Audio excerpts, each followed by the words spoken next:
ఆరు కాలం కష్టపడి పంట పండించిన రైతన్నకు మిగిలింది ఏమీ లేదని వాపోతున్న పరిస్థితులు చూస్తున్నాం. ఒకవైపు పంట పండించినా కూడా ఇట్లా రోడ్ల మీద పోసి వాటిని ఎండబెట్టే పరిస్థితి కనిపిస్తుంది. తేమ ఎక్కువ ఉండడం వల్ల కొనుగోలు చేసే పరిస్థితి లేదు. అయితే ఇది ఎన్ని రోజులు ఉంటుంది, ఇంకా ఎప్పుడు కొనుగోలు చేస్తారు అని చెప్పేసి వాళ్ళకు ఆందోళన వ్యక్తం చేస్తున్నారు. మనతో పాటు రైతు ఉన్నారు, వారిని అడిగి తెలుసుకుందాం. మీరు ఎన్ని రోజులు అవుతుంది ఈ వడ్లన్నీ ఎండబోసి? 8 రోజులే నేను పోసి ఇవరకు మ్యాచ్ రాచి చూసింది లేదు.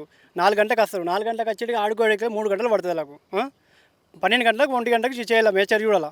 సొసైటీ వాళ్ళ ఇలా ఇది అరజికం ఇట్లా నడుస్తుంది. అది పల్లెటూళ్ళలో చూడిపోండి, ఒక్క ఇత్తు లేదు ఇప్పుడు. కళ్యాణ కానీ వెల్మల్ కానీ అటు కానీ ఇంకా వేరే నందిపేట కానీ లేవు. మారుమూల లావంటూ ఐదు పోయినాయి వచ్చు, 5 దారులు ఎందుకు పోతలేవు? ఇదేంది ఇది? అంటే ప్రతి ఒక్కరికైనా రైస్ మిల్కే పోతాయి కదా, వేరే వాళ్ళకైతే పోవు కదా. ప్రతి ఒక్కరు రైస్ మిల్కే పోయేది కదా, మరి ఎందుకు పోతలేదు ఇట్లా? ఆర్మూర్ గురించి పట్టించుకుంటారు ఎందుకు?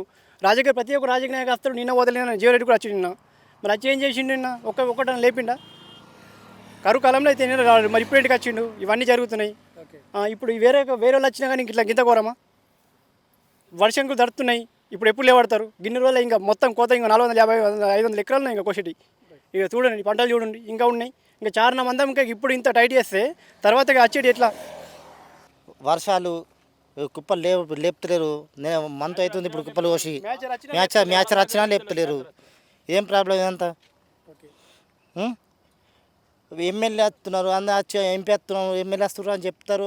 ఒక కుప్పలు లేపినా లేదు, చేసిన ఏం లేదు. మేము రైతులు మీద ఈయన నైట్కి కూడా ఇన్నే వండుకుంటున్నాం. అసలు సెక్యూరిటీ ఉందా మీకు? మీ రైతులకి ఇక్కడ సెక్యూరిటీ ఉందా? వీటికి ఉన్నది సెక్యూరిటీ ఉన్నది. అంటే ఎందుకు మీ వడ్లు ఎందుకు కొనట్లేదు అంటారు? ఏంటి సమస్య ఏమన్నారు అసలు?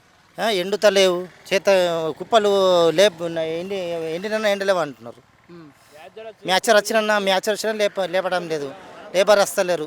ఓకే, ఇంకా చాలామంది ఉన్నారు, చెప్పండి. మీరు చెప్పండి. మామూలుగా సాధారణంగా రైతులు ఎంత మ్యాచర్ ఉండాలి, ఏంటి అసలు ఇక్కడ కొనుగోలు చేయాలంటే? మీకు ఐకేపీ వాళ్ళు రావాలి, లారీలు రావాలి, లేదంటే బార్దన్ రావాలి, డిఫరెంట్గా ఉంటాయి సార్. ఇప్పుడు మ్యాచర్ రావాలంటే ఇప్పుడు యాసంగి పంటకు 17 చూసి బాగా ఇది 17 చూస్తే కుప్ప రాదు. అకాల వర్షాలు ఎప్పుడు పడుతున్నాయో తెలుస్తారు. కనీసం ఈ సొసైటీ వాళ్ళైనా కానీ ఎవరైనా కానీ ఇప్పుడు రైతు కొనుగోలు కేంద్రాలు, రైస్ మిల్లులు వచ్చి చూసి చెకప్ చేసి తడిసిన ధాన్యాన్ని ఎండబెట్టి దీన్ని తీసుకుపోయి ఎండిన ధాన్యమైనా తీసుకెళ్ళాలి కదా, తీసుకెళ్ళాలి కదా. మ్యాచర్ వచ్చినా కూడా మాల్ ఎత్తలేదు ఇక్కడ. అంటే మీకు అమ్మడానికి మీ దగ్గర కొనుగోలు చేయడానికి ఎవరైనా వచ్చారా? ఐకేపీ ద్వారా కొంటున్నారా, లేకపోతే ఇంకా ఎఫ్సిఐ నుండి? ఎఫ్సిఐ నుంచే. ఓకే, ఏమంటున్నారు మరి ఇప్పుడు? ఇవేమంటున్నాము, సీరియల్ నెంబరు కొనమంటలే, కొంటమంటారు. సీరియల్ నెంబర్ అయినా పర్లేదు.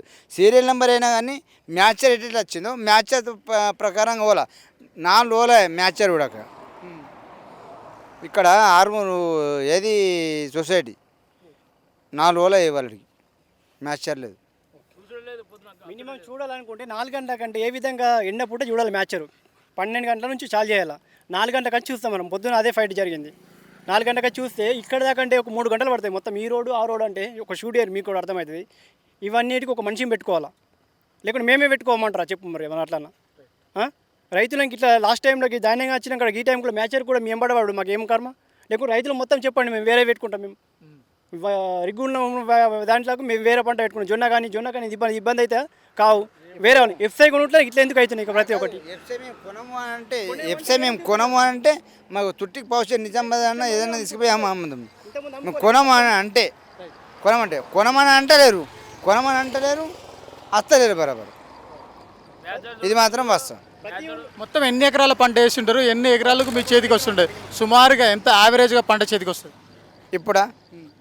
ఇప్పుడు ఉంటుంది 20-30 ఎకరాలు ఉంటుంది. మొత్తం మీద ఇక్కడ చూస్తున్నాం కదా, ఈ వడ్లన్నీ కూడా మ్యాచర్ కోసమని ఇది ఇక్కడ ఎండబెట్టడం జరిగింది. ఈ మ్యాచర్ 17% ఉంటే ఇది కొనుగోలు చేయాల్సిన అవసరం ఉంది. కానీ ఎఫ్సిఐ ఇక్కడికి వచ్చి గత 4 రోజులుగా ఈ మ్యాచర్ చెక్ చేసింది లేదు, రైతుల నుండి ఈ పంటను కొనుగోలు చేసింది లేదు. కానీ దీనికి సంబంధించి కూడా ఖచ్చితంగా రైతులకు ఒక హామీ ఇస్తే వీటిని కొనుగోలు చేసేందుకు మిగతా వర్క్ అంతా నడిచే అవకాశం ఉంది. వాళ్ళకి ఎటువంటి హామీ లేకపోవడంతో కొంత ఆందోళన వ్యక్తం చేస్తున్నారు. ఇప్పటికైనా ఎక్కడైతే మ్యాచర్ ఉందో కావాల్సినంత మ్యాచర్ ఉన్నప్పుడు ఆ పంటను కొనుగోలు చేసి ఎఫ్సిఐకా లేదంటే రైస్ మిల్లర్గా తరలించినట్టయితే తాము కొంత మనశ్శాంతిగా ఉంటామని చెప్తున్నాం. ఇన్నాళ్ళు కష్టపడదంతా ఇప్పుడు మళ్ళీ అకాల వర్షాల వల్ల ఈ పంట మళ్ళీ తడిసిపోతే చేసిన కష్టానికి ఫలితం లేదు, వృధా అయిపోయే అవకాశం ఉందంటున్నారు. Vote studio.